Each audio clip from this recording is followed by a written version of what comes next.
नमस्कार, मैं हूं आपके साथ अनुष्का और आप देख रहे हैं प्राइम ब्रेकिंग न्यूज। मुजफ्फरनगर प्रधानमंत्री नरेंद्र मोदी की सरकार की 11 साल पूरे होने पर भारतीय जनता पार्टी मुजफ्फरनगर द्वारा लगातार कार्यक्रम आयोजित किए जा रहे हैं।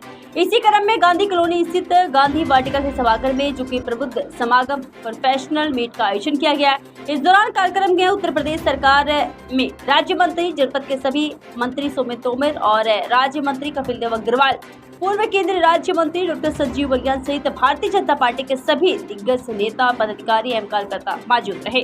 इस दौरान सभी वक्ताओं ने प्रधानमंत्री नरेंद्र मोदी के द्वारा 11 साल किए गए अनेकों कार्य का विस्तार से वर्णन किया। आज मुजफ्फरनगर आए हैं, क्या योगी सरकार का बखान कर रहे हैं? ऊपर देश के यशस्वी प्रधानमंत्री माननीय मोदी जी के नेतृत्व में केंद्र की सरकार के 11 वर्ष पूर्ण होने पर आज ये प्रबुद्ध वर्ग का कार्यक्रम है। विकसित भारत के संकल्प के साथ 11 वर्ष में हम लोगों ने जो मोदी जी के नेतृत्व में काम किया, मुझे बताते हुए खुशी है कि हमारी सरकार विकास के साथ साथ विरासत का संरक्षण भी करते हुए आगे बढ़ रही है। आज चाहे वो किसान हो, चाहे महिला हो, चाहे हमारे युवा हो, सभी वर्गों का ध्यान रखकर हमारी सरकार ने काम किया है। आज जब हम लोग अपनी सैन्य शक्ति की बात करते हैं तो ऑपरेशन सिंदूर में हिंदुस्तान ने अपनी ताकत को दिखाया है। हम लोग दुश्मन के घर में घुसकर टारगेट करके जहां पर आतंकवादियों के ठिकाने थे उन्हें ध्वस्त करने का काम हमारी केंद्र सरकार ने किया। मंत्री जी, मेरे दो सवाल आपसे छोटे छोटे। एक तो बिजली को लेके लगातार कई दिनों से कई घंटे कटौती हो रही है, उसके लिए क्या प्लान मुजफ्फरनगर के लिए क्या, क्योंकि बिजली कर्मी फोन भी नहीं उठाते?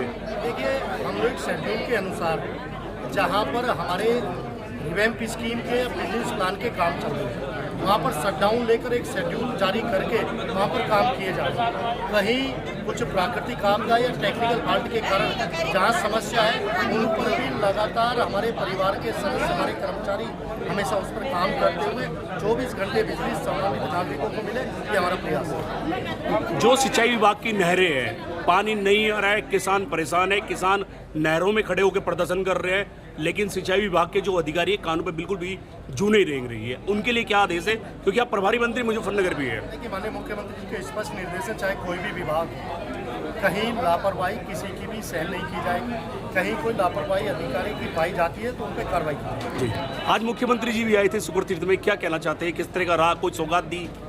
देखिए, माननीय समन दास जी जो एक बहुत ही वहाँ पर एक सन्यासी के रूप में जिनका अपना जीवन रहा है और समाज को उन्होंने बहुत कुछ, शिक्षा का क्षेत्र हो चाहे धार्मिक क्षेत्र हो, उनकी जो उपलब्धियाँ रही हैं, आज माननीय मुख्यमंत्री जी ने वहाँ पर रविदास जी के नाम पर एक घाट, गंगा जी इधर से निकले और जितनी भी वहाँ पर सड़कें हैं उन सड़कों का चौड़ीकरण, लोग को आने जाने में कोई दिक्कत ना हो।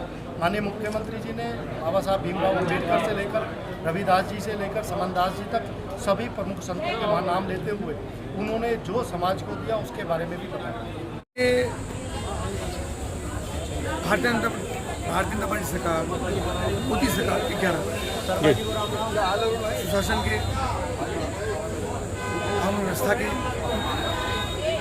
किसान विकास के, सर्वत्र विकास के, और जिस प्रकार से आदरणीय प्रधानमंत्री के नेतृत्व में देश का सर्वांगीण विकास हुआ, शिक्षा के क्षेत्र में, चिकित्सा के क्षेत्र में, किसान कल्याण के क्षेत्र में, युवाओं को रोजगार के क्षेत्र में, इंफ्रास्ट्रक्चर के क्षेत्र में, बाह्य सुरक्षा, देश की आंतरिक सुरक्षा, माओवाद का एकदम उनको समाप्त करना, चाहे हमारे पाकिस्तान से हमारा ऑपरेशन सिंदूर हो, चाहे उससे पहले उरी की घटना हुई हो, उन सब चीज़ों के पर भारत लगातार अगली भूमिका में है।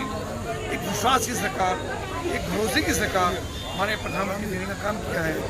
एक सर्वांगीण विकास जिस प्रकार से हो रहा है, संस्कृति भी और विरासत भी, विरासत की संरक्षण, चाहे फिर हमारा भगवान राम का भव्य मंदिर हो, चाहे कॉरिडोर हो, चाहे विश्वनाथ जी का मंदिर हो, चाहे चारोधाम की यात्रा हो, उन सब चीज़ों, सड़कों का शानदार इंफ्रास्ट्रक्चर, रेलवे की कनेक्टिविटी, एयर कनेक्टिविटी, और सबसे बड़ी बात यह है कि भारतीय जनता पार्टी ने एक समरसता, सहजता, टीम वर्क जिस प्रकार से बनी है और पूरी दुनिया के देशों से जिस प्रकार से हमारे सामरिक संबंध हैं, उनमें भारत भी अग्रणी भूमिका में है। G20 सम्मेलन करके भी भारत ने अपनी प्रतिबद्धता और अपनी अग्रणीता को सिद्ध करने का काम किया। प्रधानमंत्री को बधाई देता हूँ, उनके कार्यकाल के अंदर शानदार देश प्रगति कर रहा है। हम चौथी अर्थव्यवस्था बने दुनिया की, और बहुत जल्दी हम विकसित भारत के संकल्प के साथ देश को विकसित बनाने वाले हैं। इस तरह किसान लोग। आज मुख्यमंत्री स्कूर तीर्थाई थे, क्या घोषणा की है, क्या कार्यक्रम रहा है? मुख्यमंत्री आज संत रविदास जी का जो आश्रम है, अनुयायी समनदास जी का आश्रम, उन सबके आश्रम में आज आए, वहाँ पहुँचे, बड़ी संख्या में लोगों को भोजन किया और संत रविदास जी के जो आदर्श हैं, उनका जो नेतृत्व है, समाज के उनका संदेश है, उसको देने का काम किया। और वहाँ पे जितनी आवश्यकताएं हैं, चाहे संत रविदास जी का घाट हो, चाहे प्रभु की हो, चाहे का सर्वांगीण विकास हो, उन सबको चर्चा करने। आज सेवा सुशासन और जन कल्याण के माननीय मोदी जी के नेतृत्व में केंद्र सरकार के 11 वर्ष पूरे हो रहे हैं। उस मध्य में आज का कार्यक्रम था जो हमारे प्रबुद्धजनों के बीच में जनपद के प्रबुद्धजनों के बीच में हमारी ये प्रोफेशनल मीट थी। आज इसमें डॉक्टर, कुछ वकील, कुछ इंजीनियर, कुछ उद्यमी, कुछ व्यापारी, कुछ अन्य व्यवसाय से जुड़े लोग आज इसमें शामिल हुए।